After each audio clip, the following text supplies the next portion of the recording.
આગળ વાત કરીએ સુરતની. સુરતમાં શિવશક્તિ માર્કેટમાં આગ મુદ્દે મોટો ખુલાસો થયો છે. ફાયર પ્રોટેક્શન કન્સલ્ટન્ટના કેડનો ખુલાસો થયો. માર્કેટની ફાયર એનઓસી રિન્યુ કરવામાં આખો ખેલ થયો હતો. શિવશક્તિ માર્કેટમાં ફાયર એક્ઝિટ કે વેન્ટિલેશન ન હતા. એન્ટ્રી ગેટ પણ સાંકડો હોવાનો ખુલાસો થયો છે. આટલી ખામીઓ હોવા છતાં ફાયર એનઓસી આપી દેવામાં આવ્યું હતું. ફાયર વિભાગે રિન્યુ કરનાર દુકાનદારોને દસ્તાવેજ સાથે બોલાવ્યા. બચી ગયેલી દુકાનમાંથી મળેલો સામાન પરત કરાયો. 52 લાખ રોકડા, 126 લેપટોપ અને દસ્તાવેજો પરત કર્યા. જેમની દુકાન બળી ગઈ તેમનો પણ વીમા કંપનીએ સર્વે શરૂ કર્યો છે. 50થી વધુ દુકાનોમાં વીમા કંપનીએ સર્વે કર્યો. એફએસએલની ટીમ કરશે સ્ટ્રક્ચર સ્ટેબિલિટીની તપાસ.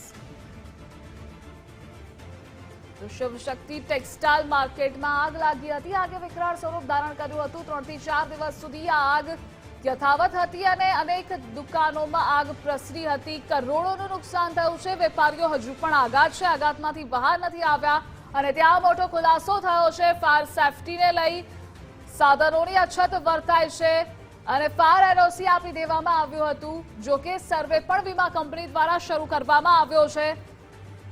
તો ફાયર પ્રોટેક્શન કન્સલ્ટન્ટના ખેલનો ખુલાસો થયો છે.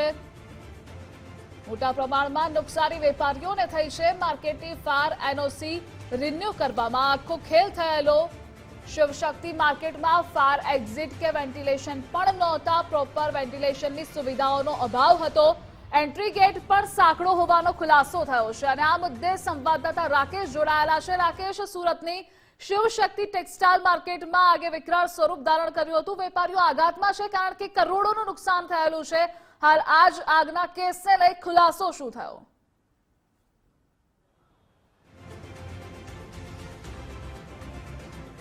સુરતના રિંગ રોડ વિસ્તારમાં આવેલી શિવશક્તિ ટેક્સટાઇલ માર્કેટની અંદર બુધવારના રોજ સવારે 6 થી 6:30 વાગ્યાના સમય દરમિયાન ફાટી નીકળેલી ભીષણ આગના પગલે તમામ 800 જેટલી દુકાનો છે તે આગની ઝપેટમાં આવી ગઈ હતી અને 700 થી વધુ દુકાનો છે તે આગની ઝપેટમાં આવી જવાના કારણે જે ભસ્મીભૂત થઈ ગઈ હતી તેમાં કરોડો રૂપિયાનો નુકસાન સહન કરવાનો વારો વેપારીઓએ આવ્યો છે. ત્યારે આ ઘટના બાદ હવે તપાસનો ધમધમાટ શરૂ કરવામાં આવ્યો છે. જોકે હવે તંત્રને બ્રહ્મજ્ઞાન આવ્યું છે અને ફાયર એનઓસીમાં ગોવાચારી થઈ હોવાનો ઘટસ્ફોટ થતા અંતે જે કન્સલ્ટન્ટ એજન્સી છે તેને તમામ દસ્તાવેજી પુરાવા લઈ છે તે પાલિકા કમિશનર દ્વારા તેડું મોકલવામાં આવ્યું છે. એટલે જે દસ્તાવેજો છે તેની હવે ઊંડાણપૂર્વકની જે ઝીણવટભરી રીતે તપાસ કરવામાં આવશે.